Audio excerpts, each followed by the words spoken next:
Hello and welcome friends. I am Sarthak Singh and today in this very important session we are going to discuss the exam hall strategy and the exam week strategy for the upcoming mains 2025. We are 2 weeks away from the mains and in these 2 weeks those who are appearing for the mains they would be facing different kind of emotions, different kind of anxieties, different kind of burnout. जब मैं भी mains दे रहा था पिछले साल इन्हीं दिनों में तो मुझे भी बहुत सारे चैलेंजेस आते थे, बहुत सारे सेल्फ डाउट आते थे इन दिनों में। इस समय आप लोगों को लग रहा होगा कि हमारा सिलेबस पूरा नहीं हुआ है, इस समय आप लोगों को लग रहा होगा कि हमने राइटिंग प्रैक्टिस एनफ नहीं करी है, इस समय आप लोगों को लग रहा होगा कि आपने कंटेंट रिवाइज नहीं किया है।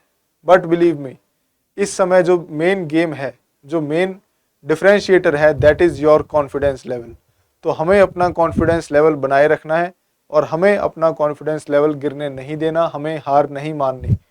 That is going to be the main differentiator in this upcoming exam week that you are going to face. आप चाहे पहली बार मेंस दे रहे हो या आप 5वीं बार मेंस दे रहे हो, सभी लोग इस एग्ज़ाम में इक्वली सिचुएटेड हैं। इसलिए हमें अपना कॉन्फिडेंस बनाए रखना है और ना हमें एंग्जाइटी लेनी है, ना हमें प्रेशर लेना है। Coming to the exam week strategy, पर एग्ज़ाम वीक स्ट्रैटेजी पर आने से पहले हम देख लेते हैं कि हमने अभी तक क्या क्या कर लिया होगा। हम लोगों ने मॉक टेस्ट्स लिख लिए होंगे और अगर अभी तक भी किसी ने मॉक टेस्ट नहीं लिखे तो मेरा आपको सुझाव है कि आपको एक cycle of full length mock test लिख लेना चाहिए। फुल लेंथ से मेरा मतलब है GS1, GS2, GS3, GS4 complete syllabus along with your optional paper 1 and paper 2 complete syllabus. तो at least one cycle of full length test आप लोगों ने कर लिया हो। और ये एक इंडिकेशन भी है जो लोग अगले साल 2026 में मेंस देने वाले हैं उन लोगों के लिए भी, कि आपने फुल लेंथ टेस्ट लिखने शुरू कर देने हैं। और बेस्ट मौका आपके लिए है फुल लेंथ टेस्ट लिखने का। आप मेंस लिख सकते हैं 2025 वाला, यूपीएससी में तो नहीं लिख सकते जाकर, लेकिन आप रिप्ले के जरिए मेंस का एग्ज़ाम लिख सकते हैं। जिस दिन मेंस का पेपर कंडक्ट कराया जाएगा उसी दिन जो लोग 2026 में अपीयर होने वाले हैं वो लोग भी मेंस के एग्ज़ाम में अपीयर हो सकते हैं alongside the candidates those who will be writing the mains in the exam hall. तो एक ये तरीके से आपकी प्रैक्टिस भी हो जाएगी फॉर योर 2026 वाला mains. Coming back to this, those who are appearing for the mains 2025, और मॉक टेस्ट लिखकर आपको एक way to attempt the paper भी ढूंढ लेना है। Whether you will be doing the 10 markers first, whether you will be doing the 15 markers first, or you would be doing the 5-10 markers and then going to the 15 markers। ये सारे permutation combination आपने लगाकर एक तरीके पर पहुंच जाना चाहिए अभी तक कि आपने कैसे पेपर अटेम्प्ट करना है। And stick to it, do not make the changes in the exam hall situation for your mains exam. एक बार जो आपने स्ट्रेटेजी डिसाइड कर ली है ओवर दीज 2-3 मंथ्स, अपने मॉक टेस्ट लिखकर आप उसी स्ट्रेटेजी पर स्टिक रहिए जो भी स्ट्रेटेजी आपने ढूंढी है। हमने एक वे ढूंढ लेना है अपना पेपर अटेम्प्ट करने का। Then we have to do revision. इस एग्जाम वीक में हमें सबसे ज़रूरी चीज़ जो है वो करनी है revision. Revision of important topics, revision of important themes, revisions of the committee and the data that you tend to forget। तो आपने revisions करनी है अपने चीज़ों की जो आप भूल जाते हैं। Also you have to revise your optional notes। आपने ऑप्शनल की भी रिवीजन करनी है क्योंकि कई बार ऐसा होता है हम लोग GS2 और GS3 के डेटा रिवाइज करते करते ऑप्शनल पे ध्यान देना भूल जाते हैं। So it is very much important that you deliberately make out time to revise for your optional। Next important point in our exam week strategy is the exam day strategy। आप 22 तारीख को जब आप ऐसे का पेपर लिखने वाले हैं, what you would be doing before writing the paper, before the paper, or what you will be doing while writing the essay paper from 9 to 12, and then what you would be doing after the essay paper। सो ये चीज़ें आपकी बड़ी clear होनी चाहिए आपके दिमाग में कि हमने क्या चीज़ एसए के पेपर से पहले करनी है, क्या चीज़ एसए के पेपर के with in the exam hall करनी है और क्या चीज़ हमने एसए पेपर के बाद करनी है। तो आइए इन तीनों चीज़ों को हम लोग डिटेल में डिस्कस करते हैं। Before the paper what you have to do, before the paper you have to revise your essay notes. मुझे उम्मीद है कि आप लोगों ने ऐसे नोट्स बनाए होंगे, कुछ ना कुछ एसेज ब्रेनस्टॉर्म करके रखे होंगे। अगर अभी तक भी किसी ने एसेज को ब्रेनस्टॉर्म करके नहीं रखा है, it is advised to brainstorm previous year essays on 21 August. जो आपका 22 अगस्त को ऐसे का पेपर है, उससे पहले वाले दिन 21 अगस्त को आप कुछ प्रीवियस ईयर क्वेश्चंस ऐसे में आए हुए उन्हें ब्रेनस्टॉर्म जरूर कर लीजिएगा, क्योंकि थीम्स काफ़ी बार देखा गया है कि रिपीट होते हैं। जैसे फॉर एग्जांपल 2020 में एक थीम था simplicity is the ultimate sophistication, that got repeated in 2024 in simple ideas have large consequences ऐसे topic. So it is advised that you brainstorm on 21st of August and revise your notes, whatever you have made for essays, revise your quotes, your poems, whatever you have accumulated on the before paper. In the essay paper, give 1.5 hour each to the essay. Do not mismanage the time. काफ़ी बार ऐसा होता है कि हमारा 1.5 घंटे से ज़्यादा लग जाता है पहले वाले essay में, 1 घंटा 50 मिनट, 1 घंटा 45 मिनट, 1 घंटा 55 मिनट। तो हमें वो चीज़ नहीं करनी है।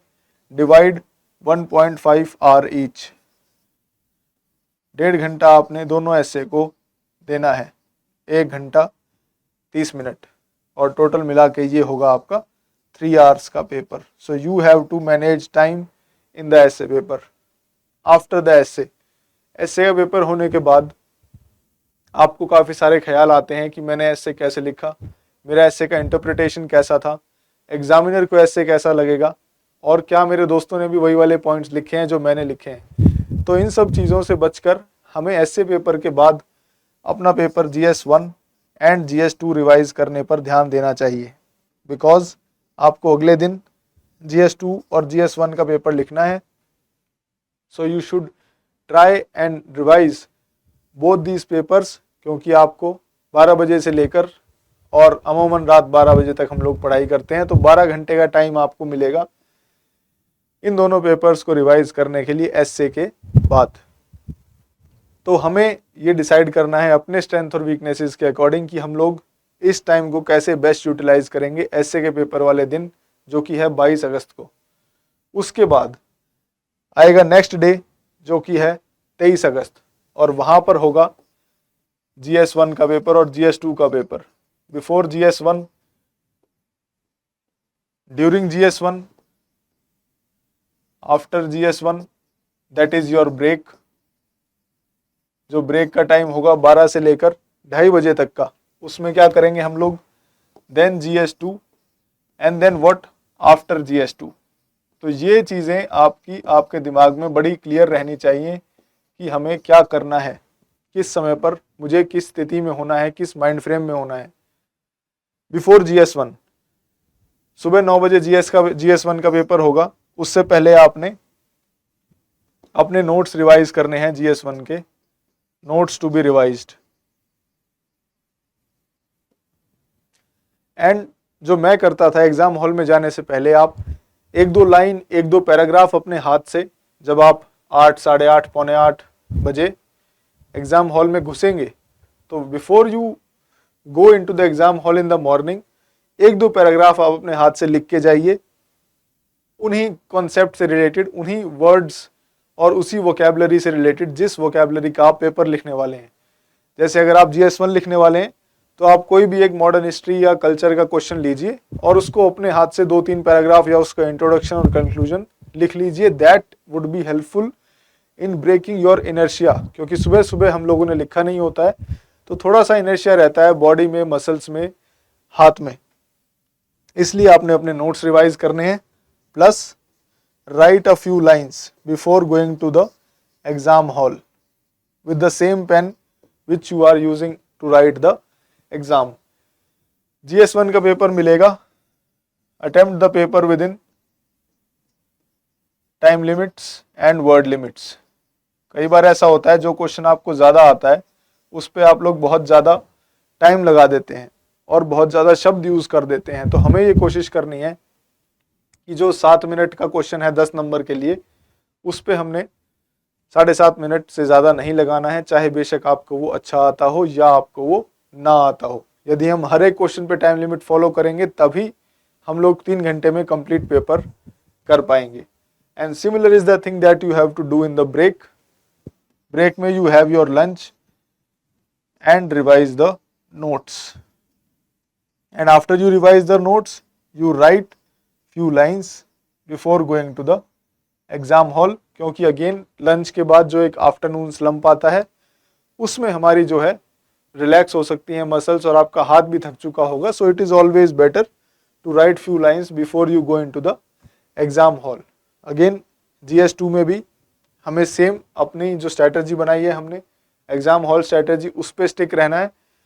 और जिन लोगों ने अभी तक एग्जाम हॉल स्ट्रैटेजी नहीं बनाई उन लोगों के लिए सुझाव है कि एक जो वीकेंड आ रहा है ये 16, 17, 18 वाला वीकेंड है अगस्त का, इसमें आप लोग लिटमस टेस्ट में अपीयर हो सकते हैं। These are full length test designed on the pattern of UPSC। They are using previous year questions so that you are prepared for UPSC exam on the 22 of August onwards. तो इस mains में उसकी आप तैयारी, mains में appear हों उससे पहले उसकी आप तैयारी कर सकते हैं इस वाले वीकेंड पर और अपने एग्जाम हॉल स्ट्रैटेजी बना सकते हैं। Because it is always important and necessary to have your own exam hall strategy. किसी और की स्ट्रैटेजी आपको काम नहीं आएगी। तो एग्जाम हॉल के अंदर आपने क्या करना है, it is always better to have your own strategy. And own strategy you can find by appearing in the litmus test that would be happening on 16th, 17th and 18th. Now after GS2 what we will do? After GS2 we are tired, we are thinking about the questions कि मैंने उसमें ये सही नहीं लिखा, उसमें वो गलत लिख दिया। Avoid all these thoughts, relax for few hours।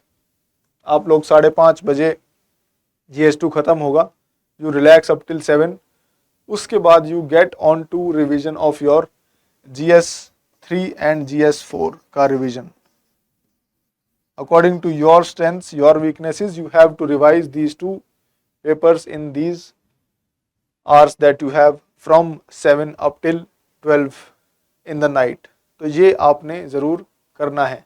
Next similarly हम लोग नेक्स्ट डे पर before GS3, during GS3,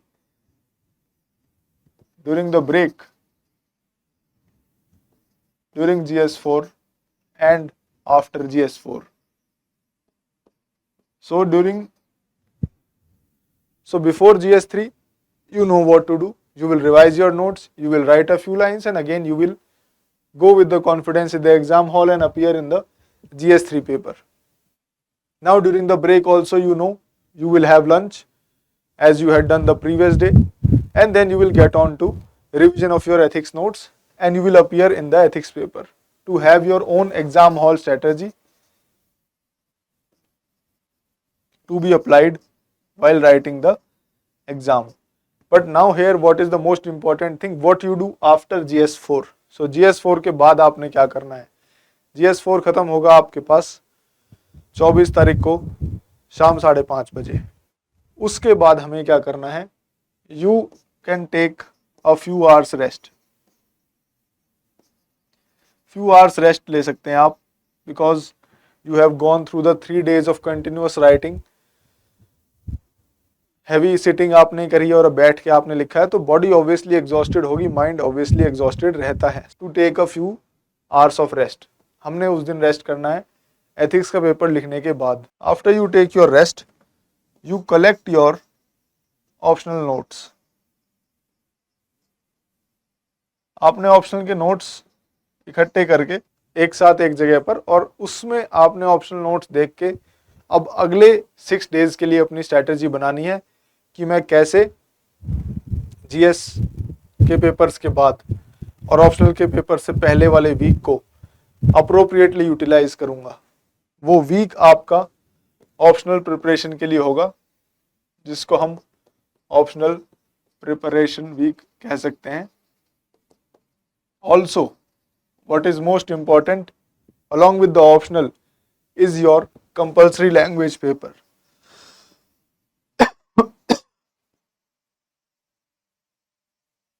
Compulsory language paper, because over past few months, after meeting a lot of aspirants who had appeared in the earlier mains, I have come across people who have failed in their exam of Hindi language despite studying Hindi up till class 10th. I have come across such people. When I was preparing, I do not used to believe any such things कि हिंदी में कौन ही fail होता होगा, compulsory exam तो qualifying marks होता है और वो आ जाते होंगे सबके। But now I have seen people जो हिंदी 10th तक पढ़कर हिंदी के एग्जाम में फेल हो चुके हैं। So it is very much essential you don't ignore the compulsory language paper. जो भी आपकी लैंग्वेज है, जो भी आपकी मदर टंग है apart from English that you have chosen, वो आपने पढ़ाई करनी है। उसकी भी एटलीस्ट 5-7 घंटे आप इसकी पढ़ाई को ज़रूर देंगे during that week, 5 to 7 hours in total at least. और 5 to 7 hours में लुक एट PYQs,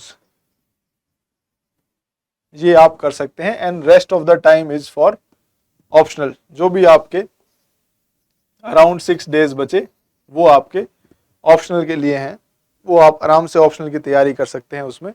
और हैव योर ओन स्ट्रेटजी कि मैं पेपर 2 पहले तैयार करूंगा या पेपर 1 पहले तैयार करूंगा, that you can do as per you. Now apart from all this, there are 2-3 things that we should keep in mind. Again I am reiterating the fact that you need to be confidence. इस समय पर सभी लोगों के पास almost similar writing practice है, almost similar level of notes हैं, almost similar level of anxiety है, almost similar level of stress है। Everybody is going through that. जो भी मेंस लिख रहा है they are going through that.